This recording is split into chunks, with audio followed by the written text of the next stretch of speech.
के बाद ये एक प्रेस कॉन्फ्रेंस बुलाया गया है और आप सब लोग स्वागत है आप सबका। अभी हम लोगों ने कई परीक्षाओं का आयोजन जो पूर्व में किया हुआ था उसका परीक्षाफल घोषित भी किए हैं। तो कल भी हम लोगों ने 3 परीक्षाफल का घोषित किया और एक लंबित पुराना छोटा सा मामला था उसका भी परीक्षाफल घोषित किया है। आगे आने वाले समय में भी हम लोग अब बहुत जल्दी जो हमारे लंबित हैं CDPO के, DPRO के, प्रोजेक्ट मैनेजर के और पंचायती राज ऑडिटर का, इन सबों का परीक्षाफल भी हम लोग अगले माह तक निश्चित रूप से घोषित कर देंगे। और उम्मीद है कि जुलाई माह में हम लोग 67 कंबाइंड सिविल सर्विस एग्ज़ाम का, मेंस का भी परीक्षाफल घोषित कर सकेंगे। ये हमारे जो पुराने जितने हम लोग परीक्षा लेते रहे हैं, जो ले चुके हैं, उसका परिणाम परीक्षाफल के बारे में मैंने बताया। अब एक नया टास्क मिला है BPSC को सरकार के द्वारा। आप सब लोग अवगत हैं, वो अध्यापक नियुक्ति के लिए अनुशंसा भेजने के लिए। इसका हम लोगों ने पाठ्यक्रम और परीक्षा के संरचना के बारे में अपने वेबसाइट पर प्रदर्शित कर दिया है और मैं समझता हूँ कि इसको लेकर के कुछ संशय आप लोगों के भी मन में होगा और अभ्यर्थियों के भी मन में होगा और मैं चाहूँगा कि आप लोग भी प्रश्न पूछें और उनके बाद अगर कोई संशय है तो मैं कोशिश करूँगा कि उसको दूर करूँ। कुछ जानकारी मैं दे देना चाहूँगा ताकि आप लोग प्रश्न अगर पूछेंगे तो आसानी रहेगा। उसके बाद टोटल पद जो है वो प्राथमिक विद्यालय के लिए 79,943 है, जिसकी अधियाचना आयोग को प्राप्त हुई है। 79,943। उसके बाद माध्यमिक विद्यालय के लिए 32,916, 32,916। और उसके बाद हायर सेकेंडरी के लिए 57,602, 57,602। टोटल होता है 1,70,461, 1,70,461। आप लोग भी टोटल कर लेंगे। अब इसमें जो अर्हताएँ हैं वो सरकार के नियमावली में दिया हुआ है और जहाँ जहाँ वो मिसिंग होगा वो सरकार के निर्देश पर और सरकार के साथ आयोग की बैठक, संयुक्त बैठक में जो निर्णय लिया जाएगा उसके अनुरूप वो होगा।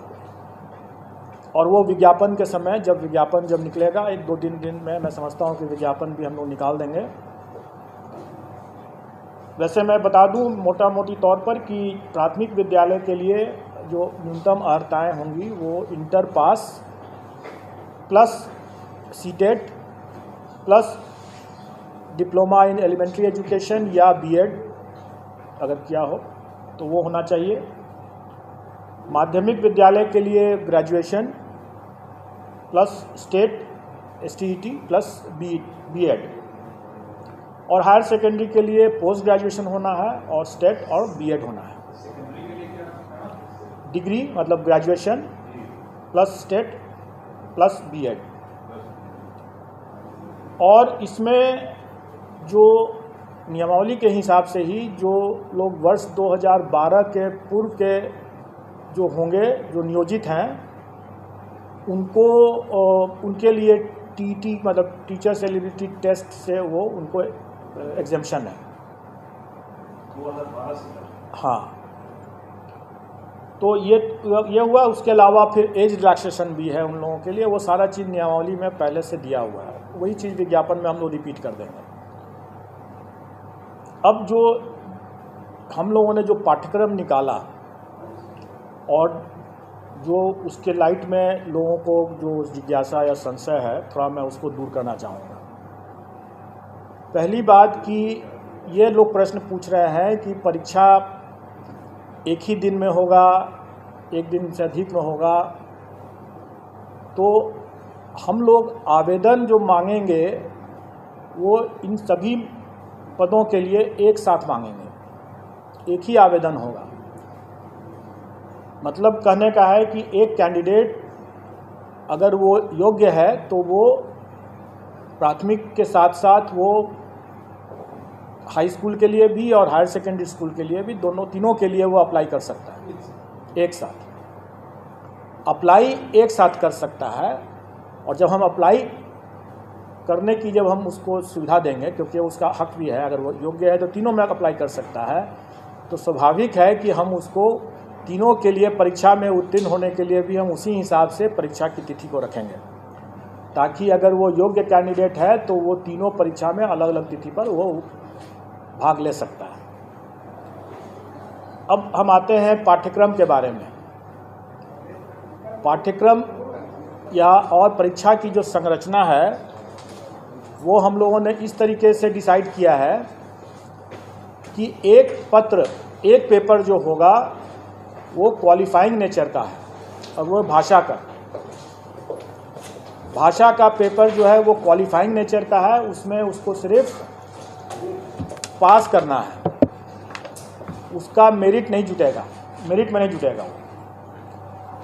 उसमें भाषा में 2 सेक्शन रहेगा। एक सेक्शन अंग्रेजी है जो सबको करना है, और दूसरा सेक्शन में विकल्प है, मतलब कि वो हिंदी, उर्दू या बांग्ला।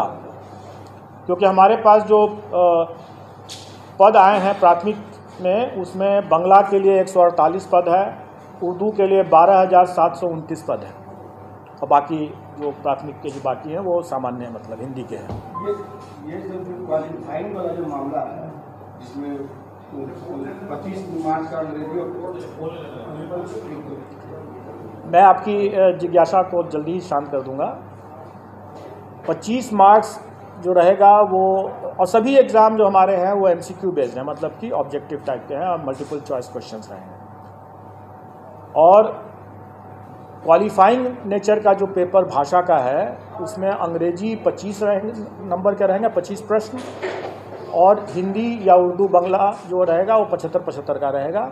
उसमें से कोई एक चुनना है उनको। मतलब टोटल 100 नंबर के 100 प्रश्न रहेंगे, और पूरे पेपर में उनको 30% मतलब कि 30 नंबर न्यूनतम लाना होगा, तभी वो पास करेंगे, नहीं तो वो परीक्षा से, प्रतियोगिता से बाहर हो जाएंगे।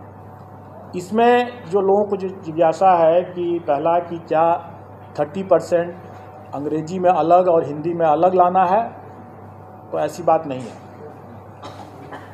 नहीं है। संयुक्त रूप से उनको 30% लाना है, मतलब 30 नंबर लाना है। लेकिन मेरा यह मानना है कि ऐसा नहीं हो सकता है कि कोई शिक्षक हों और वह सड़क पर अगर चल रहे हैं और सड़क पर जो रोड पर जो साइनेजेस रहता है वो अंग्रेजी में भी रहता है, तो उसको न पढ़ सकें, वो शिक्षक क्या हुए? जो राह चलते हुए जो रोड के जो साइनेजेस है उसको अंग्रेजी में अगर लिखा हुआ है तो उसको भी न पढ़ सकें, तो क्या वो अच्छी गुणवत्ता के शिक्षक हुए? इसलिए हम लोग प्रश्न के स्तर को हम लोग इस तरह से रखने का कोशिश करेंगे कि हम उनको, अंग्रेजी ज़रूर सरल रहेगा, कठिन नहीं रहेगा। हम मानते हैं कि यहाँ पर हिंदी भाषी प्रदेश है तो अंग्रेजी का प्रश्न कठिन नहीं रहेगा, लेकिन इसका ये मतलब हुआ कि हिंदी का भी प्रश्न सरल नहीं होगा। क्योंकि अगर हिंदी का प्रश्न भी सरल हुआ और अंग्रेजी का प्रश्न भी सरल हुआ तो सब हिंदी ही देख करके निकल जाएंगे। इसलिए थोड़ा हम लोग भी दिमाग लगाएंगे, और मैं चाहूँगा कि अभ्यर्थी भी थोड़ा तो अंग्रेजी भी पढ़ ही लें, ताकि वो शून्य ना हो अंग्रेजी उनका, क्योंकि शून्य से अगर फिर वो फिर आगे नहीं बढ़ पाएंगे, राह चलता वो साइनेज भी नहीं पढ़ पाएंगे, तो वो अपने छात्रों को कैसे पढ़ाएंगे। ये रही बात जो हमारे वैकल्पिक जो क्वालिफाइंग नेचर के जो भाषा का जो पत्र है उसके बारे में मैंने बतलाया। इसके बाद अब मेन पेपर होगा। मेन पेपर 150 नंबर का होगा जिस पर कि मेरिट होगा, और हर स्कूल के कैटेगरी के लिए एक ही मेन पेपर है। जैसे प्राथमिक के लिए सिर्फ एक मेन पेपर है, अगर हम हाई स्कूल के लिए जाते हैं तो उसके लिए भी एक ही मेन पेपर है, और अगर हम इंटर के लिए भी इंटर स्कूल के लिए भी जाते हैं, मतलब हायर सेकेंडरी स्कूल के लिए जाते हैं तो उसके लिए भी एक ही मेन पेपर है। एक ही पेपर उसके बाद देना है, और वो अगर कोई अभ्यर्थी अगर तीनों श्रेणी के लिए अप्लाई करता है तो स्वाभाविक है कि उसको फिर तीनों पेपर देना होगा। अलग अलग दिन होगा लेकिन देना होगा तीनों के। मेरिट लिस्ट अलग अलग बनेगा क्योंकि सबके लिए अलग अलग वो परीक्षा है। अब रही बात कि जो भी 150 नंबर का जो मेन पेपर हुआ उसका कंपोजिशन इस तरह से रहेगा कि 100 क्वेश्चंस तो रहेंगे वही जो वो अपने विद्यार्थियों को पढ़ाते हैं, उसका टॉपिक, उसका चैप्टर, उसका विषय वो वही होगा जो अपने बच्चों को पढ़ाते हैं स्कूल में। इसलिए अगर ये जिज्ञासा है कि उसका हम सिलेबस में विस्तार करके दें तो मेरा ये कहना होगा कि बिहार एग्जामिनेशन बोर्ड का जो सिलेबस है बच्चों के लिए उसी को देख लें,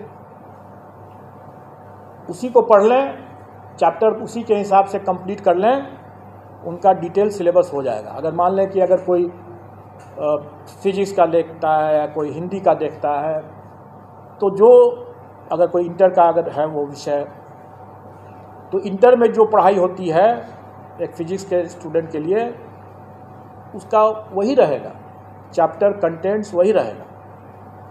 प्राथमिक विद्यालय में भी अगर जो बच्चों को जो पढ़ाते हैं शिक्षक वो वही रहेगा, कंटेंट वही, चैप्टर्स वही रहेंगे। मतलब सिलेबस का जो विस्तार डिटेल सिलेबस की जो लोग मांग कर रहे हैं वो करना ज़रूरत नहीं है, क्योंकि अगर उसको देखना है तो अपने बिहार एजुकेशन बोर्ड का सिलेबस बच्चों का उठा कर देख लें और उसी की पढ़ाई कर लें। अब रही बात कि शिक्षक हैं वो बच्चों से उनका ज्ञान ज़्यादा होना चाहिए, बच्चों से उनका स्तर ज़्यादा होना चाहिए, तभी तो पढ़ा पाएंगे। तो स्वाभाविक है कि प्राथमिक शिक्षक के लिए जो अभ्यर्थी होंगे उनका चैप्टर तो वही होगा जो बच्चों को पढ़ाने वाला है, लेकिन उसका स्तर जो होगा वो बच्चों वाला तो नहीं होगा।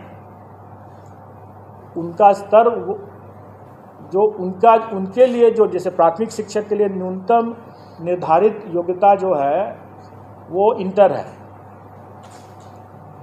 तो उसी के आलोक में प्रश्न पत्र का स्तर होगा। चैप्टर तो वही हुआ जो प्राथमिक विद्यालय में जो पढ़ाते हैं, लेकिन उसका जो स्तर जो होगा वो उनके जो न्यूनतम निर्धारित योग्यता मतलब इंटर जैसे है, तो उसी को ध्यान में रख करके होगा कि इंटर पास एक अभ्यर्थी स्कूल प्राथमिक विद्यालय के बच्चों को पढ़ाएंगे तो उनको क्या ज्ञान होना चाहिए, जो भी विषय वो पढ़ाएंगे उसके लिए उनका क्या ज्ञान होना चाहिए, क्या स्तर होना चाहिए, वो उसी के आलोक में रहेगा। और उसी तरीके से अगर मान लें अगर +2 का अगर कोई शिक्षक है अभ्यर्थी, तो स्वाभाविक है कि वो +2 के विद्यार्थियों को पढ़ाने के लिए उसका स्तर तो उससे ऊंचा का होना है, तो फिर +2 के शिक्षक के न्यूनतम अर्हता जो है वो पोस्ट ग्रेजुएशन का है। तो पोस्ट ग्रेजुएशन का है तो हम लोग उसी के आलोक में कि वो इंटर के बच्चों को पढ़ाने वाले पोस्ट ग्रेजुएट अभ्यर्थी हैं तो प्रश्नों का स्तर क्या होना है वो उसी के हिसाब से हम लोग तय कर लेंगे। तो अब इसमें इसको लेकर के जो लोगों को कन्फ्यूज़न था कि हमारा क्या रहेगा, पाठ्यक्रम का कैसे मतलब डिटेल क्या रहेगा, तो मैंने बता दिया। अब रही बात कि ये तो 100 नंबर के हुआ, बाकी 50 नंबर के जो रहेंगे वो सामान्य ज्ञान जो है, जनरल साइंस कह लें, जनरल स्टडीज़ कह लें, वो बेसिकली जो पहला जो 100 नंबर का जो हुआ वो उनके नॉलेज का टेस्ट होगा, और बाकी जो 50 नंबर का जो होगा वो उनके इंटेलिजेंस का टेस्ट होगा। मतलब कि उसमें मेंटल एबिलिटी रहेगा वगैरह वगैरह, रीजनिंग रहेगा और इसी तरह के मिलते जुलते चीज़ रहेंगे।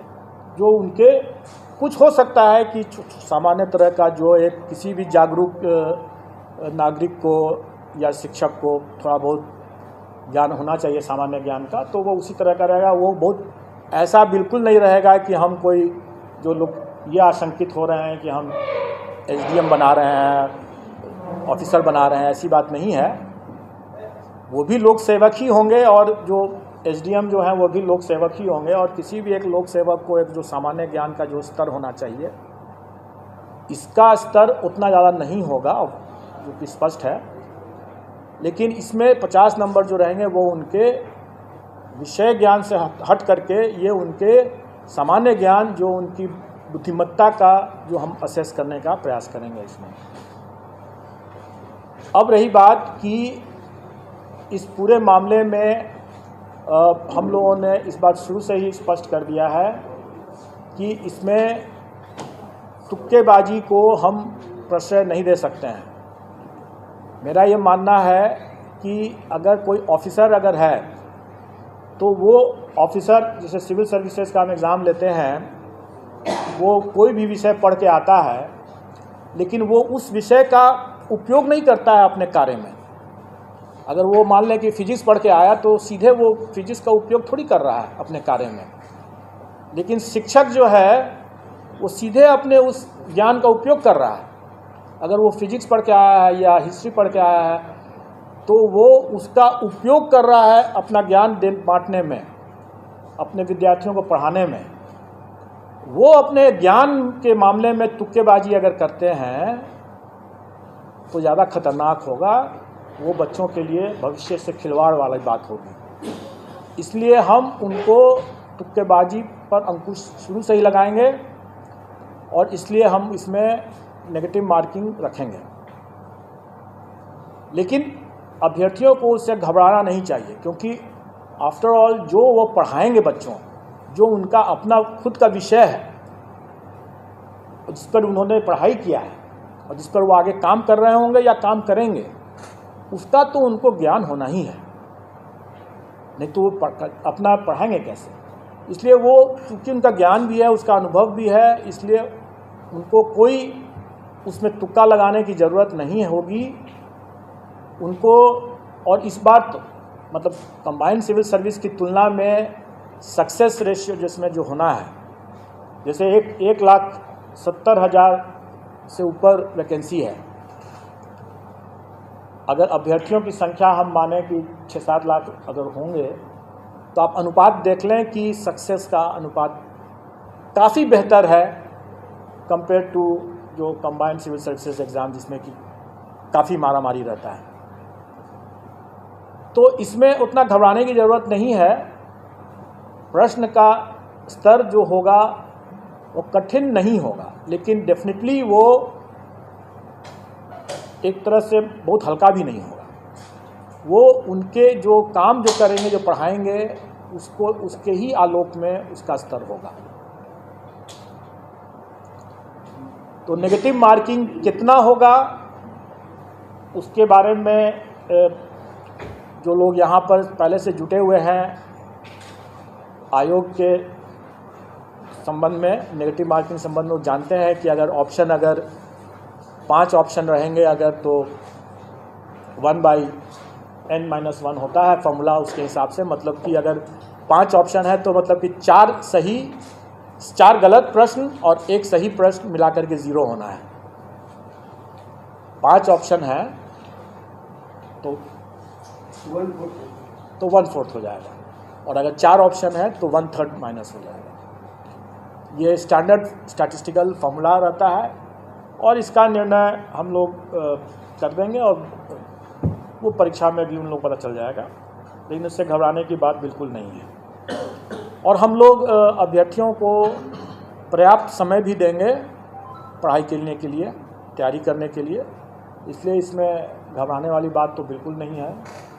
और अनुपात, जो सक्सेस का अनुपात इतना बेहतर है, मैं समझता हूँ कि जो अगर थोड़े से भी जो लोग पढ़ा रहे होंगे, ठीक से पढ़ा रहे होंगे, तो उनके लिए कोई दिक्कत नहीं होनी चाहिए, आ जाएंगे इसमें। अब आप लोगों का अगर कोई प्रश्न हो इसमें, कोई जिज्ञासा कब तक होगा सर? एग्ज़ाम कब तक होगा। एग्ज़ाम हम लोग में कोशिश करेंगे कि हम लोग उनको लगभग 3 माह का हम लोग उनको टाइम तो देना चाहेंगे, 90 दिन का। दिसंबर में लगभग एग्जाम होगा, नवंबर तक तो सितंबर तो आप लोग हम लोग एक साथ रोटी भी खा सकते हैं और सब्जी भी खा सकते हैं। तो हम लोग सितंबर में अगर वो परीक्षा कर रहे हैं तो इसका ये मतलब थोड़ी है कि हम लोग उसके पहले परीक्षा दूसरा नहीं ले सकते हैं। हम लोग उसके मतलब नहीं, ऐसी बात नहीं, हम लोग आसपास हम लोग उनको पर्याप्त समय देंगे और मोटा मोटी आप ये समझ के चलें कि अगस्त महीने में एग्ज़ाम होगा। अगस्त महीने में एग्ज़ाम होगा। हम लोग अभी क्योंकि वो ये एग्ज़ाम 4 दिन चलेगा, क्योंकि 4 पेपर हो जाते हैं, और चूँकि हमें सबको मौका देना है, प्राथमिक के लिए भी और हाई स्कूल के लिए भी और हायर सेकेंडरी के लिए भी, इसलिए वो हमें समय लगेगा उसमें।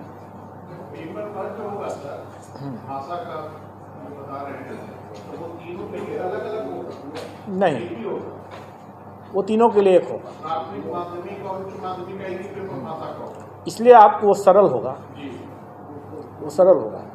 हम लोग चाहेंगे कि जो हमारे शिक्षक हैं वो अपने भी मतलब सर उठा करके चलें, और आप लोग भी जब जाकर के जब कभी चेक करते हैं और बोल पाते हैं कि उनको मतलब एक स्पेलिंग नहीं अपना रविवार शनिवार तक नहीं जानते हैं, तो फिर बड़ा दुखद स्थिति वैसी नहीं होगी बात। बस उतना ही जानना है उनको, क्योंकि उसके बाद जो अपने विषय के जो हैं वो अपने विषय के तो ज्ञाता हैं ही। इसका सिलेबस क्या होगा सर, भाषा का? वही तो मैं बता रहा हूँ कि ये एक सामान्य होगा। अगर मान लें कि अंग्रेजी की बात अगर करें तो वो कम से कम अगर अंग्रेजी का अखबार उठा करके पढ़ तो सकें, अगर 4 लाइन कोई लिखा हुआ है तो उसको समझ तो सकें कि क्या लिखा हुआ है, उतना ही भर है, सामान्य है। कोई हम उसमें उनसे शेक्सपियर के बारे में नहीं पूछने वाले हैं।